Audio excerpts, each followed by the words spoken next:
রোশনাইয়ের প্রার্থনার জোরে সুস্থ হয়ে উঠছে আরণ্যক। সম্পূর্ণ জানতে ভিডিওটিতে একটি লাইক করে প্রথম থেকেই দেখতে থাকো। গল্পের শুরুতেই দেখা যায় আরণ্যক বারবার করে রোশনাইয়ের সাথে কথা বলার চেষ্টা করে, রোশনাইকে বাড়ি ফিরিয়ে নিয়ে যাওয়ার চেষ্টা করে, কিন্তু রোশনাইও কিছু করতে পারছে না।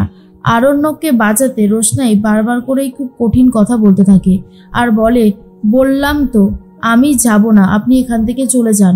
আপনি কি একটা কথা বুঝতে পারেন না? আর কতবার বলতে হবে যে আমি এখান থেকে কোথাও যাব না, আর যদি কোথাও যাই তাহলে আমি বেনারসেই যাব, আর অন্য কোথাও না। এর মধ্যে আরণ্যক বলে, রোশনাই এখনো বলছি সময় আছে, দেখো এই লোকটা তোমাকে যাই বোঝাক না কেন, তুমি শুধু আমার কথাটা শোনো তাহলেই বুঝতে পারবে। কিন্তু রোশনাই তখন বলে, বললাম তো আমি কারোর কথাই শুনবো না, আমি আপনার সাথে যাব না।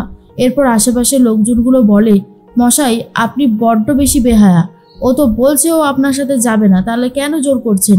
যান এখান থেকে চলে যান। আরণ্যক তখন বলে, দেখো রোশনাই এখনো সময় আছে, আমার কথাটা শোনো। রোশনাই তখন বলে, আমাকে আমার মতন বাঁচতে দিন, আর যদি আপনি এরকম করেন তাহলে কিন্তু এর ফল খুব একটা ভালো হবে না। এর মধ্যেই তখনই রোশনাই বাসে ওঠার জন্য ব্যস্ত হয়ে পড়ে। আরণ্যক কোনো কিছু করেই আর আটকাতে পারে না। এর মধ্যে গরিমা বারবার ফোন করে, কিন্তু ফোন আরণ্যক ধরছে না। তখনই গরিমা বলে, দেখেছো তো মা, কোনোভাবেই এই ছেলেটা ফোন ধরছে না, কি করব আমি এখন, কিছুই তো বুঝতে পারছি না। জাহ্নবী তখন বলে, সত্যি একটা কথা বারবার মনে হচ্ছে যে এই রোশনাই না কিছু একটা করে রেখে দিয়েছে আমাদের আরণ্যককে। তাহলে এই আরণ্যক যে কিনা তোমার ফোন ধরতো, কথা বলতো, ভালোবাসতো তোমায়, এখন কেমন যেন সব বদলে গেছে। কিন্তু তুমি চিন্তা করো না গরিমা, এরপর থেকে আরণ্যক আর রোশনাইয়ের দিকে যাবে না, কারণ রোশনাই তো সোজা বেনারসের দিকেই যাচ্ছে, তাই না? কিন্তু গরিমার বিশ্বাস হয় না। গরিমা বুঝতে পারে আরণ্যকের পক্ষে কোনো কিছু করাই অসম্ভব না। আরণ্যক চাইলেই সব কিছু করতে পারে, হয়তো রোশনাইকে নিয়েই আবার ফিরে আসবে এই বাড়িতে। সুরঙ্গমা বলে, রোশনাইয়ের বরকে আমি অনেকবার ফোন করেছি কিন্তু পাইনি। এরপরেও বলবেন যে এই আরণ্যককে ঠিকঠাকভাবে ভরসা আর বিশ্বাস করা যায়? বিয়েটা সারা জীবনের একটা ব্যাপার, আর সেখানে গরিমার লাইফটা যদি এতটাই ইনসিকিউরিটিতে ভোগে, সেখানে আমাকে তো অনেকবার ভাবনা চিন্তা করতেই হবে, তাই না? আর তার মধ্যেই আরণ্যকের বাবা বলে, সুরঙ্গমা ম্যাডাম, আমরা কিন্তু গরিমাকে আমাদের বাড়ির পুত্রবধূ হিসেবেই মেনে নিয়েছি অনেক দিন আগে। হ্যাঁ জানি ওদের এখনো বিয়েটা হয়নি, কিন্তু যেটা সত্যি সেটাই বলছি। আমাদের আত্মীয় স্বজনরা সবাই, বন্ধু বান্ধব জেনে গেছে যে গরিমা এই বাড়ির বউ হতে চলেছে। তখন তনুশ্রী বলে, হ্যাঁ গরিমা, আমরা কিন্তু তোমাকে খুব ভালোবাসি, তুমি আমাদেরকে অন্তত ভুল বুঝো না। দেখো আমরা কিন্তু কোনো অন্যায় করিনি, বলো আমরা কি কোনো অন্যায় করেছি? আমরা তো সবসময় তোমার সাথেই আছি, তোমার পাশেই আছি।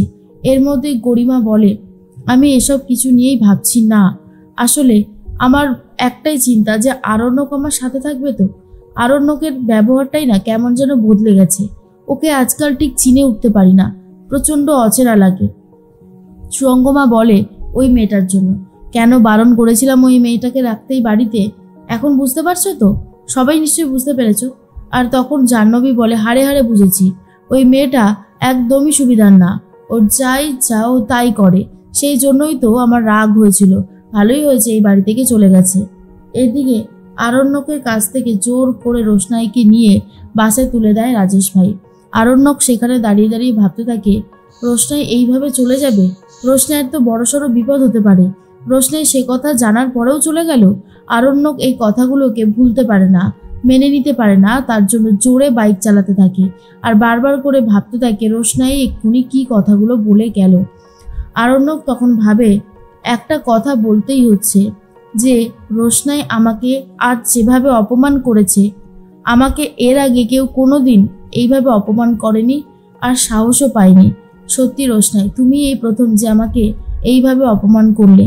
রোশনাইয়ের কথা ভাবতেই গাড়ির স্পিড আরও বাড়িয়ে দিচ্ছে আরণ্যক, আর তারপরে একটা সুমো গাড়ির সাথে ধাক্কা লাগে, আরণ্যক পড়ে যায়। আরণ্যকের অবস্থা খুবই খারাপ, লোকজন আশেপাশে সবাই ছুটে আসে, মিডিয়া থেকে লোকজন এসে গেছে। এরপর পুলিশকে ফোন করা হচ্ছে, স্থানীয় কিছু লোকজন পুলিশকে ফোন করে, আর পুলিশ তখন বলে এক্ষুনি আসছি। অনেকটা সময় হয়ে গেছে কিন্তু আরণ্যকের কোনো খোঁজ পাওয়া যাচ্ছে না। গরিমা, সুরঙ্গমা সবাই চিন্তা করতে থাকে, কিন্তু সুরঙ্গমা তখন বলে, গরিমা আর এক মুহূর্তও নয়, চলো এবারে আমাদেরকে এখান থেকে যেতে হবে। সুরঙ্গমার কথায় গরিমা রাজি হয়ে যায় আর তারপর বেরিয়েও যায়। আরণ্যকের মা বলে, দেখলে তো তোমার ছেলেটা যে কি করে না, সত্যি আমি বুঝতে পারছি না, ও যে কি চাইছে বোঝার বাইরে হয়ে গেছে। আরণ্যকের বাবা বলে, একটু শান্ত হও, দেখছি কোথা থেকে খবর পাওয়া যায় কিনা। তার মধ্যেই মিডিয়া যেহেতু চলে এসেছিল, খবরটা লাইভ হচ্ছিল। আর ঠিক তখনই রাজেশ ভাই খবরটাই দেখতে থাকে, আর যেখানে খবরে বলছে হাওড়ারই এক জায়গাতে একটা বড়সড় অ্যাক্সিডেন্ট হয়েছে, আর অ্যাক্সিডেন্ট যার হয়েছে তার নাম আরণ্যক চ্যাটার্জি। আসলে আরণ্যকের আইডি কার্ড তারপর আধার কার্ড ওয়ালেটে পেয়ে গিয়েছিল। তার মধ্যে পুলিশও চলে এসেছে। ঠিক সেই মুহূর্তেই আরণ্যকের ফোনটা বাজছিল। ফোন করেছে ছোটু, আর ফোনটা ধরেছে অফিসার। তখনই অফিসার বলে, আপনি কে বলছেন? ছোটু তখন বলে, কেন কে বলছেন মানে? আমি ওর কাকাই বলছি, ছোটু আর কি। আপনি কে? তখন অফিসার বলে, আমি হলাম পুলিশ অফিসার। আপনার কে হয় মানে যাকে ফোন করেছেন? ছোটু তখন বলে, আমার ভাইপো, ভাইয়ের ছেলে হয়। আর তারপর অফিসার বলে, ওর একটা বড়সড় অ্যাক্সিডেন্ট হয়েছে, না বাঁচার চান্সে অনেক বেশি, আপনারা আপনাদের বাড়ির সবাইকে নিয়ে চলে আসুন। ছোটু শুনে তো অবস্থা খারাপ হয়ে গেছে, বুঝতে পারছে না কি করবে। তাড়াহুড়ো করে জাহ্নবীকে ফোন করেছে। জাহ্নবী তখন বলে, কি হয়েছে ছোটু, তোমাদের ব্যাপার স্যাপার কি বলো তো? কতটা সময় হয়ে গেল, তুমি বা বাদশা কেউই তো বাড়িতে আসলে না, তোমাদের ব্যাপার স্যাপার কি বলো? ছোটু তখন বলে, চুপ কর, এখন সব থেকে বেশি দরকার মাথাটা ঠান্ডা করা।